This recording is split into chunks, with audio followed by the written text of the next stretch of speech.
नमस्कार दोस्तों, मैं हूं सौरभ शर्मा और आप देख रहे हैं आपका अपना YouTube channel CNC basic and macros. आज की इस वीडियो में हम 4 ऐसे सिस्टम वेरिएबल के बारे में जानेंगे जो कि सीएनसी कंट्रोल सिस्टम में डेट और टाइम से रिलेटेड हैं। ये वीडियो हमारे एक व्यूअर के लिए भी डेडिकेटेड है जिन्होंने कमेंट सेक्शन में कमेंट करके हमको बोला कि आप इन वेरिएबल्स को भी एक्सप्लेन करो। तो चलिए शुरू करते हैं और समझते हैं इन वेरिएबल्स को। सीएनसी कंट्रोल सिस्टम में डेट और टाइम से रिलेटेड जो 4 वेरिएबल है वो है हैज 3001, हैज 3002, हैज 3011 और लास्ट हैज 3012। अब चलिए सबसे पहले समझते हैं हैज 3001 वेरिएबल को। हैज 3001 वेरिएबल रीडेबल और राइटेबल वेरिएबल है। रीडेबल वेरिएबल का मतलब आप इस वेरिएबल की वैल्यू को किसी दूसरे वेरिएबल को ट्रांसफर कर सकते हो। एग्जांपल के लिए hash 100 equal to hash 3001। Writable का मतलब आप इस वेरिएबल की वैल्यू को डिफाइन कर सकते हो। एग्जांपल में हैज 3001 इक्वल टू 0। ये वेरिएबल सीएनसी मैक्रो प्रोग्रामिंग में टाइमर की तरह यूज किया जाता है। अगर आपको प्रोग्राम में किसी प्रोसेस, इवेंट या किसी टूल के ऑपरेशन के टाइम को मिली सेकेंड्स में काउंट करना है तब आप इस हैज 3001 वेरिएबल को प्रोग्राम करोगे। ये 0 से काउंटिंग स्टार्ट करता है और ये 0 जब होती है जब आप मशीन की पावर को ऑन करते हो, और जैसे ही पावर ऑन होती है ये कंटिन्यू 0 से 6535 मिली सेकेंड्स तक टाइम रन होता है। और जैसे ही मशीन इस टाइम तक पहुंचती है वापस से उसके बाद 0 से काउंटिंग स्टार्ट हो जाती है। ये जो लिमिट है ये मशीन टू मशीन और मॉडल टू मॉडल डिफरेंट हो सकती है। अब चलिए इससे रिलेटेड एक एग्जांपल को समझ लेते हैं। सपोज करो एग्जांपल में मेरे पास दो टूल हैं T01 और T02। इन दोनों के ऑपरेशन टाइम को मेरे को मिली सेकेंड्स में मेजर करना है। तो मैं इसको कुछ इस टाइप से प्रोग्राम करूंगा। ये आपका प्रोग्राम नंबर, ये आपके सेफ्टी ब्लॉक N1 जो कि T01 का प्रोसेस है।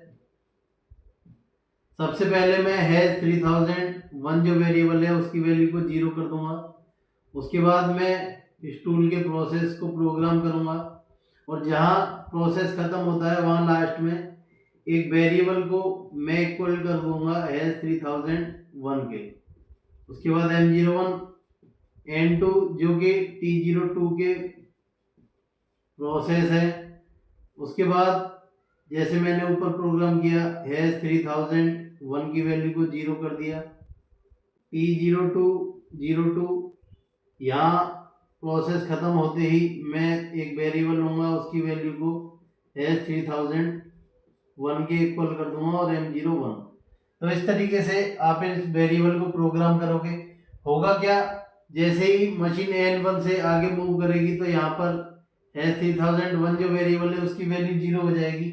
और जैसा मैंने बताया 0 से काउंटिंग स्टार्ट होती है और कंटिन्यू रहती है, तो ये काउंटिंग कंटिन्यू रहेगी। और जैसे ही मशीन यहाँ पर पहुँचती है तो हैज 500 जो वेरिएबल है उसको इस 3001 की जो वैल्यू होगी वो ट्रांसफर हो जाएगी जो कि हमेशा मिली सेकेंड में होगी। सेम यहाँ पर भी स्टार्टिंग में 3001 वेरिएबल की वैल्यू 0 हुई और यहाँ पर जो भी करंट वैल्यू होगी 3001 की वो 501 वेरिएबल को ट्रांसफर हो जाएगी, वो भी आपकी मिली सेकेंड्स में होगी। अब चलिए नेक्स्ट वेरिएबल को समझते हैं जो कि है 3002। हैज 3002 वेरिएबल भी हैज 3001 वेरिएबल की तरह एक रीडेबल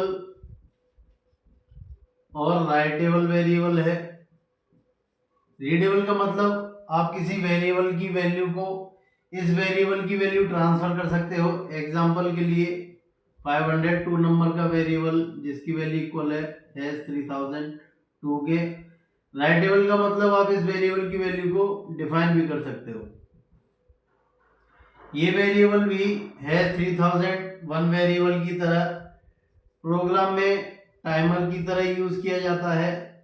इसमें जो टाइम काउंट होता है वो हावर बेस पर होता है, और जैसा मैंने यहाँ बताया था हैश 3001 जो है मिली सेकेंड के बेस पर टाइम को काउंट करता है। यहाँ पर हैश 3002 जो वेरिएबल है उसकी वैल्यू 0 होती है जब आप मशीन में ऑटो मोड में साइकिल स्टार्ट बटन को प्रेस करते हो, और उसके बाद ये टाइम कंटिन्यू काउंट होता है 11 4 5 3 4.612 आवर्स तक। और जैसे ही मशीन इस टाइम तक पहुंचती है तो उसके बाद वापस से इस वेरिएबल की वैल्यू 0 हो जाती है और फिर से काउंट कंटिन्यू होता रहता है। अब हैश 3002 वेरिएबल की जरूरत क्यों पड़ी? क्योंकि यहाँ जो है 3001 वेरिएबल है इसकी जो लिमिट है 65535 मिली सेकेंड्स तक है। उसके बाद इस वेरिएबल की वैल्यू वापस से 0 हो जाती है और वापस काउंटिंग स्टार्ट हो जाती है जो फिर से मिली सेकेंड्स तक होती है। तो ऐसी सिचुएशन में जहां पर आप जो टाइम काउंट कर रहे हो वो इस टाइम से ज्यादा हो, तो ऐसी सिचुएशन में आप 3002 वेरिएबल का यूज करोगे। एग्जाम्पल यहाँ पर देख लेते हैं। सेम एग्जाम्पल यहाँ पर हम कंसीडर करेंगे जिसमें T01 और T02 के ऑपरेशन टाइम को हमें काउंट करना है। O 10 15 ये से ब्लॉक हो गया आपके N1 T01 का प्रोसेस। स्टार्टिंग में ही मैं हैश 3002 की वैल्यू को 0 कर दूंगा। जैसा मैंने बताया ये रीडेबल और राइटेबल वेरिएबल है। T01 ये T01 का जो ऑपरेशन है उसका प्रोग्राम, और जैसे ही प्रोसेस खत्म होता है एक वेरिएबल की वैल्यू में हैश 3002 के इक्वल कर दूंगा M01, फिर N2 जो T02 का प्रोसेस है इसमें भी स्टार्टिंग में हैश 3002 इक्वल टू 0 कर दूंगा। उसके बाद T02 ये टूल कॉल, उसके बाद ये प्रोसेस हो गया उसका। लास्ट में जहाँ प्रोसेस खत्म हो रहा है यहाँ पर भी मैं हैश 503 की वेरिएबल की वैल्यू हैश 3002 के इक्वल कर दूंगा। तो इस तरीके से आप इसको प्रोग्राम करोगे। अब होगा क्या, यहाँ पर हैश 3002 जो वेरिएबल है उसकी वैल्यू 0 हो जाएगी और उसके बाद टाइम काउंट होता रहेगा, और जैसे ही यहाँ प्रोग्राम आपका पहुंचेगा तो हैश 502 जो वेरिएबल है उसकी वैल्यू हैश 3002 के इक्वल होगी, और ये जो टाइम आपके पास आएगा जो वैल्यू आएगी वो हावर में होगी। अगर आपको इसको मिनट्स में कन्वर्ट करना है वो आप कर सकते हो, सेकंड में कन्वर्ट करना है वो आप कर सकते हो, चाहो तो आप मैनुअली खुद कैलकुलेट कर सकते हो। तो ये 3001 और 3002 जो वेरिएबल है उनका प्रोसेस था, उनके बीच डिफरेंस भी आपने समझा। अब चलिए समझते हैं हैश 3011 वेरिएबल को। हैश 3011 वेरिएबल रीडेबल वेरिएबल है। रीडेबल का मतलब आप किसी वेरिएबल को इस वेरिएबल की वैल्यू ट्रांसफर कर सकते हो। ये नॉन राइटेबल वेरिएबल है, इसकी वैल्यू आप डिफाइन नहीं कर सकते।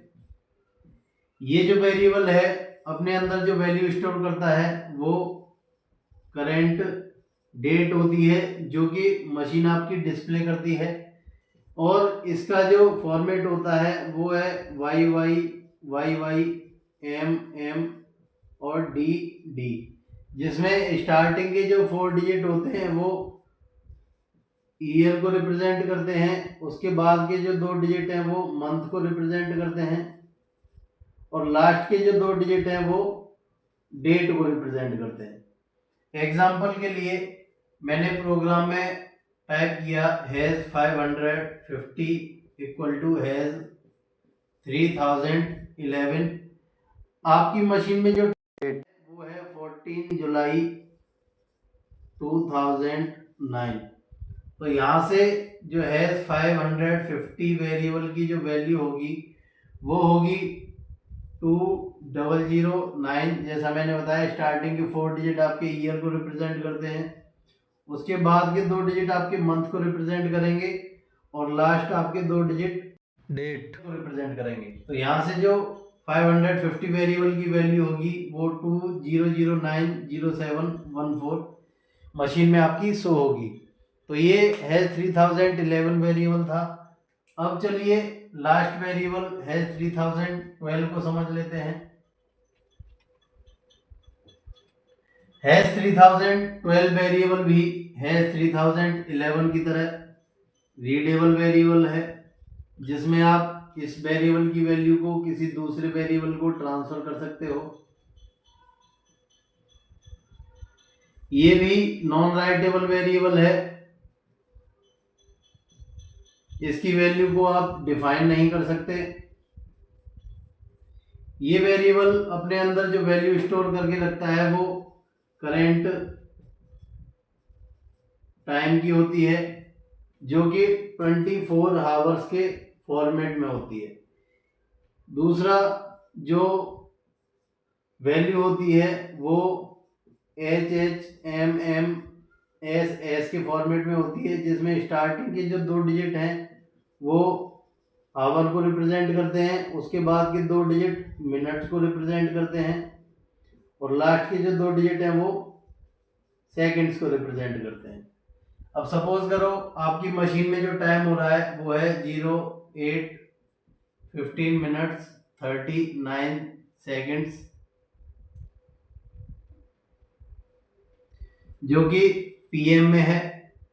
अब अगर मैंने हैज 100 जो वेरिएबल है उसकी वैल्यू इक्वल कर दी है 3012 के, तो यहाँ से जो हैज 100 की वैल्यू होगी वो होगी आपकी 20। पहले जो 2 हैं वो हावर को रिप्रेजेंट करेंगे और जैसा मैंने बताया 24 आवर के फॉर्मेट में इसकी वैल्यू रिप्रेजेंट होती है। तो यहाँ जो 08 है वो 20 हो जाएगा, उसके बाद 15 और लास्ट में सेकंड 39। अब अगर यही टाइम एएम में होता तो यहाँ से हैज 100 की जो वैल्यू होती वो होती 081539। तो ये आपके 4 वेरिएबल्स थे जो कि टाइम और डेट से रिलेटेड है। होप आप लोगों को ये टॉपिक क्लियर हुए होंगे, ये वेरिएबल समझ आए होंगे। अगर आपकी कोई क्वेरी है तो आप कमेंट सेक्शन में ज़रूर कमेंट करें। बाकी अगर आपने इस वीडियो से कुछ नया सीखा हो तो चैनल को लाइक शेयर सब्सक्राइब करना ना भूलें।